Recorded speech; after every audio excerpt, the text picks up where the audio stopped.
Hey, what's up everyone? Welcome back to Silver's Edge. Today we're diving into a hot topic that's been making waves in the gaming world. Why are AAA game companies failing? We're talking about the giants of the industry, studios that once ruled gaming with massive budgets, expansive worlds, and some of the most beloved franchises of all time. But lately it feels like they just can't seem to get it right. From bunker launches to games that feel like cash grabs, the frustrations are piling up. So, what went wrong? Why are so many players losing faith in these companies? Well, in this video, we're going to break down the reasons why AAA studios are struggling, what's causing them to lose their grip, and what this means for the future of gaming. So hit that like button, subscribe if you're new here, and let's get into it together. Section 1: The Golden Age of AAA Games. Let's start by going back in time to what many call the Golden Age of AAA games. This was a time when gaming wasn't just about flashy graphics and big marketing campaigns, it was about pushing boundaries. Studios weren't afraid to take risks, and the result was a wave of groundbreaking titles. Remember when Skyrim hit the shelves? That was more than just a game, it was an experience. For many, it set the standard for what open world games could be. The world felt alive, stories were immersive, and the mechanics kept you hooked for hundreds of hours. Then we had games like Mass Effect 2, Red Dead Redemption, and The Witcher 3. These titles didn't just become popular, they became cultural phenomenons.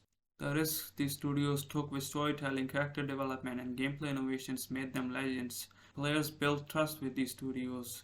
You knew that when a AAA title dropped, you were in for something special. But today, things have changed.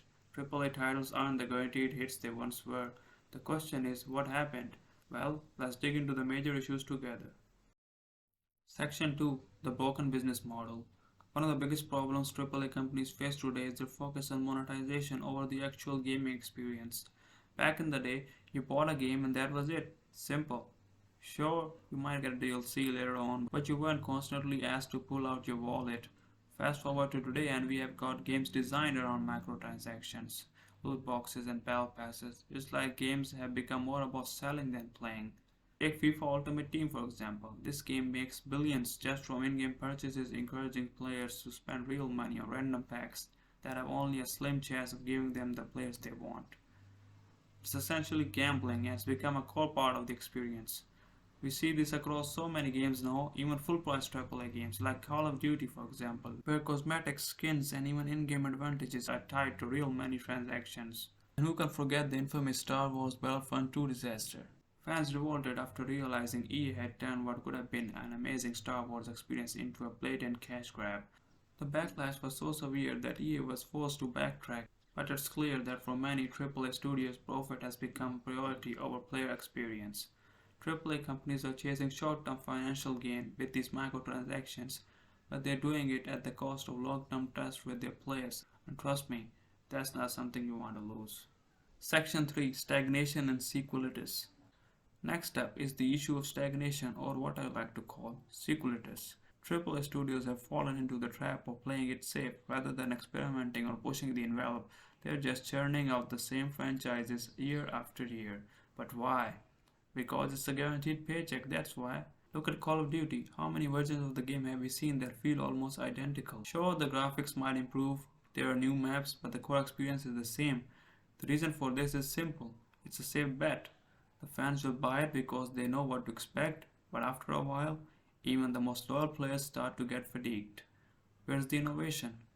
Meanwhile, indie developers are out here breaking new grounds. Games like Celeste, Hades, and Cuphead aren't just popular because they're small, they're popular because they're different. These games take risks with art style, gameplay, and storytelling, giving players something fresh. AAA studios could learn a lot from the indies, but instead they're stuck in their old ways. They're afraid to take risks because when you've got hundreds of millions on the line, it's easier to repeat last year's success, but this fear of innovation is slowly killing the industry. Section 4: Trend Culture and Development Burnout. Now let's talk about something that happens behind the scenes, but has a massive impact on the games we play: crunch culture. For those of you unfamiliar, crunch is when developers are forced to work extreme hours, sometimes up to 100 hours a week to meet deadlines. This isn't a one-time thing. It's become a major practice at nearly every major studio, from Rockstar to Naughty Dog. Developers have begun speaking out about how crunch affects their mental health and physical health. It's unsustainable and starting to show in the final products. The games are rushed to meet deadlines, they're released with bugs, glitches, and missing features.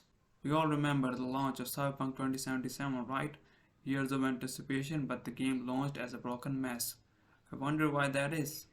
Developers were pushed to the brink and the game wasn't ready. Sure, they patched it later, but doesn't cover the damage that was done.